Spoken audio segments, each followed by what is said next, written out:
fundamentally most attractive sectors in China are barred for foreign investors. It is illegal for non-Chinese citizen residents to buy into any Chinese tech company as per China's law. So that's the bad news. So even if you are willing to ignore all of this, you cannot buy Baidu, Alibaba, Tencent. So what do all these people talk about? We saw those price earning ratios and market cap and all of that earlier, and these companies are listed in the US, right, and in Hong Kong. What you can buy as an Indian person or as a foreign investor is you can buy a shell company, which is a company based in Cayman Islands or British Virgin Islands or some such tax haven. You can buy shares of that company. That company has no assets, no liabilities, no business operations. That company does only one thing. It in turn owns a shell company in China, 100% subsidiary in China, which again does nothing. It's just a shell company, a paper company.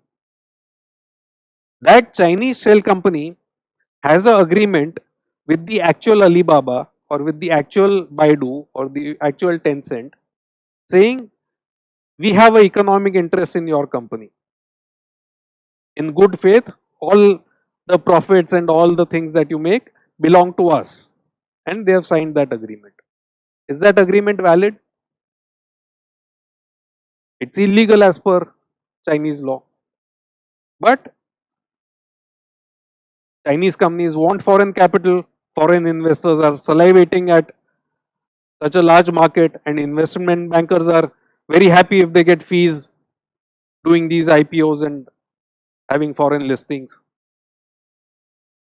So everyone turns a blind eye and goes on, life goes on. So people may say, oh, this is just academic, meaning you are too paranoid, you worry too much. This is the way things operate in China, and so many hundreds of billions of dollars have been invested, and market cap is so large. All of these are theoretical risks. Nothing is going to happen. Just go and buy. Let's look at actually what has happened. Not in theory, but actually what has happened. So this is again, don't worry too much about the image. Maybe it's not very clear to people, and you may not be able to read it. The top section which I am highlighting, the top half is the shell companies in tax havens.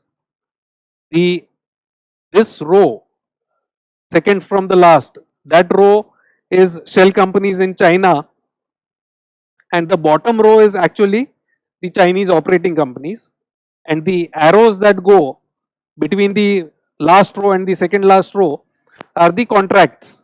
There is no ownership or legal obligation. There are just contracts or informal signatures on a piece of paper saying economic interest belongs to this shell company. This is from the SEC filing of Alibaba. So this is in the 20F filing of Alibaba with SEC.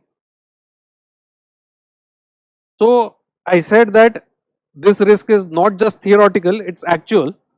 Let's look at what happened in 2011.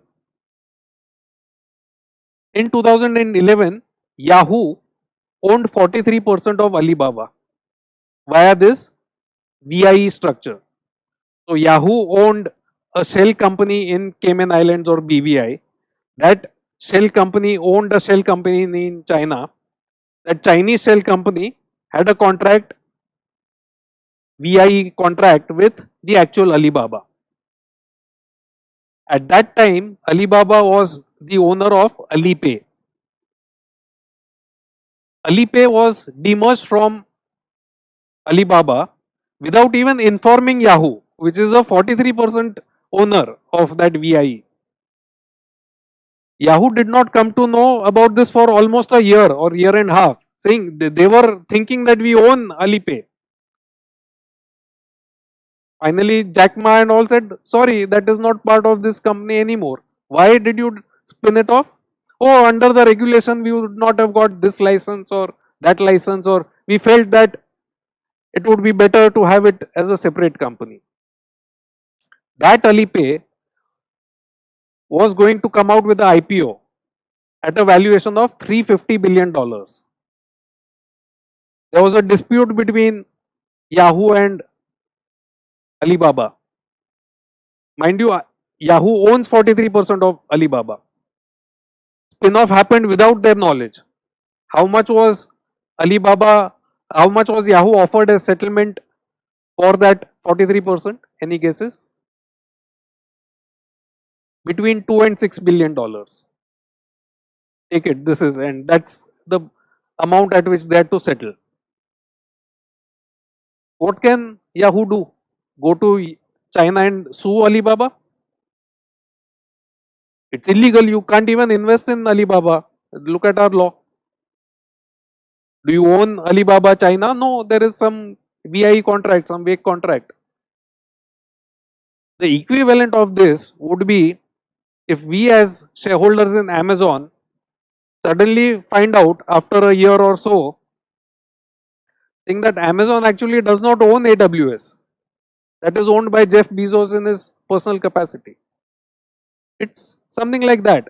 This has actually happened, and this is Alibaba. This is not some vague Luckin Coffee or some other company. This is Alibaba of the BAT fame, and it's actually happened. Now people will say 10 years back, long period, but the same people are around. So